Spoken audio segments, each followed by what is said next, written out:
Advent has begun. There's something nice about the Advent liturgies.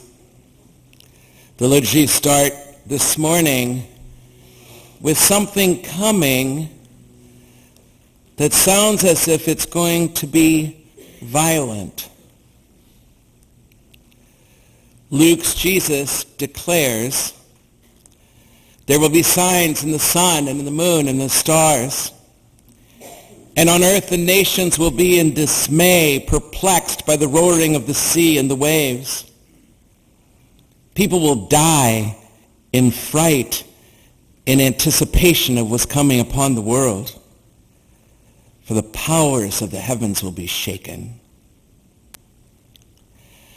And Mark's Jesus declares, just a week or so ago, "In those days after the tribulation, the sun will be darkened, the moon will not give its light, and the stars will be falling from the sky, and the powers and the heavens will be shaken." The liturgies of Advent start with something coming that sounds as if it's going to be violent. And then as the weeks progress, it gets less and less violent. And it ends in something absolutely unremarkable. And that's the remarkable thing.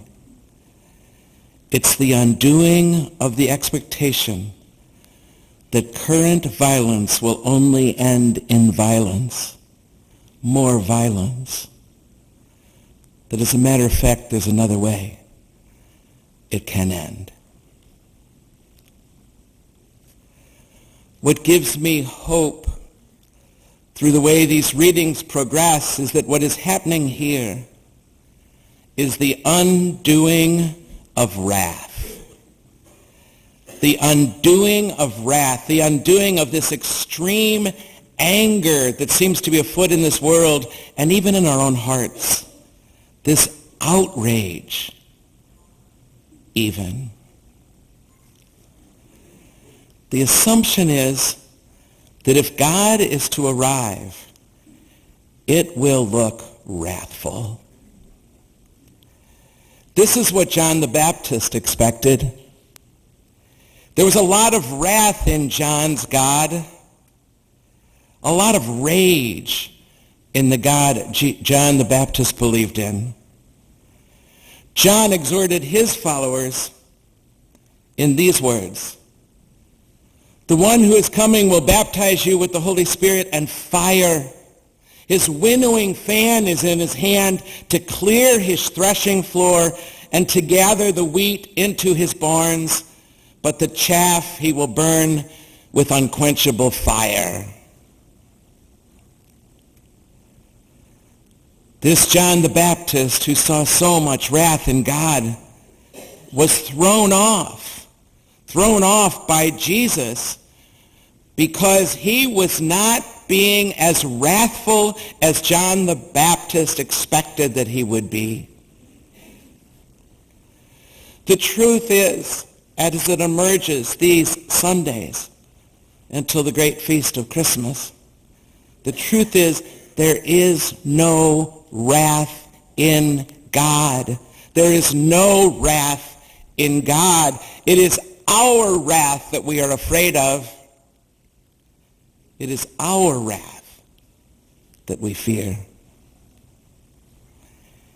It is our wrath that is the problem.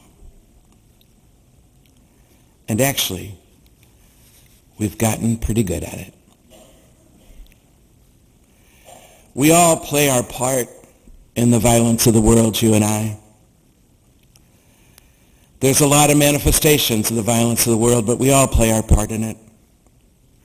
Even our perfectionism is a way of beating up on ourselves. Yes, beating up on ourselves and others, even our kids.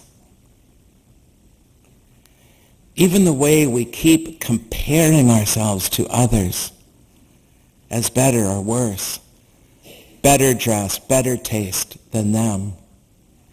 Even our constant comparisons to others all the time is a form of violence, a form of beating ourselves up for just being who we are.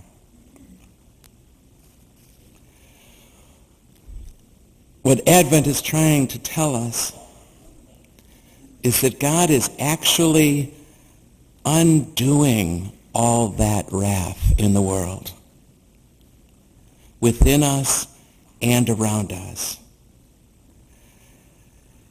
What God is up to is starting with that most vulnerable place that a human being can be. What God is doing is being done in a baby. A baby. This season that begins with so much violence ends in a baby, ends in something absolutely unremarkable, and that's the remarkable thing. A baby. In that baby, God has arrived without wrath. No outrage in this God. None.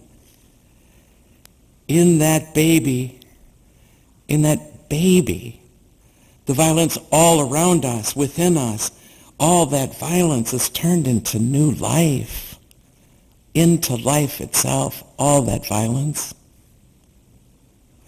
The journey from the first Sunday of Advent with all of its violence, ending with that baby, came to mind to me just a couple weeks ago when I was sitting on a bluff overlooking the Gasconade Valley just a few hours from here, with its meandering, spring-fed Missouri stream, fish jumping, an eagle flying, coasting down the shore, cows in the field across the way bellowing at the top of their voices, echoing across from the hills, the few clouds in the sky catching something of the pink and gold of the setting sun, and a crisp breeze.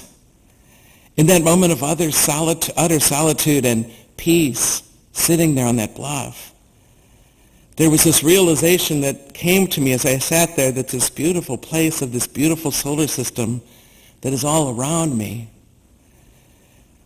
to realize that all this began in violence. All this began in explosions and collisions and violence. And then across the millennia to this peace of it all, this peace in my heart. How does something begin with so much violence and end in so much peace along the way? In that baby.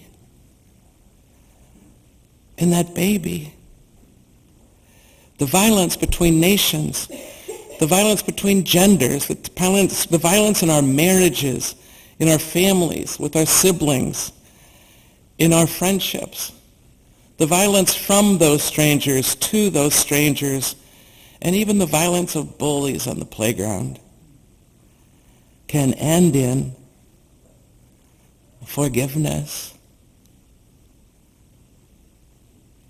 And moving from violence to forgiveness is the promise.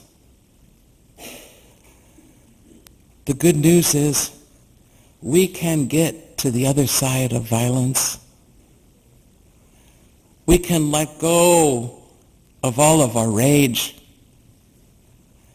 We can become less and less wrathful. If wrath is not in God, how can we be okay with it in us?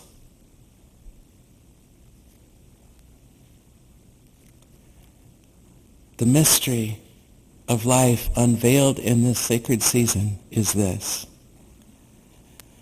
the undoing of wrath. The undoing of wrath, starting from that most vulnerable place that a human being can be. A baby. violence turned into life. Indeed, Advent has begun.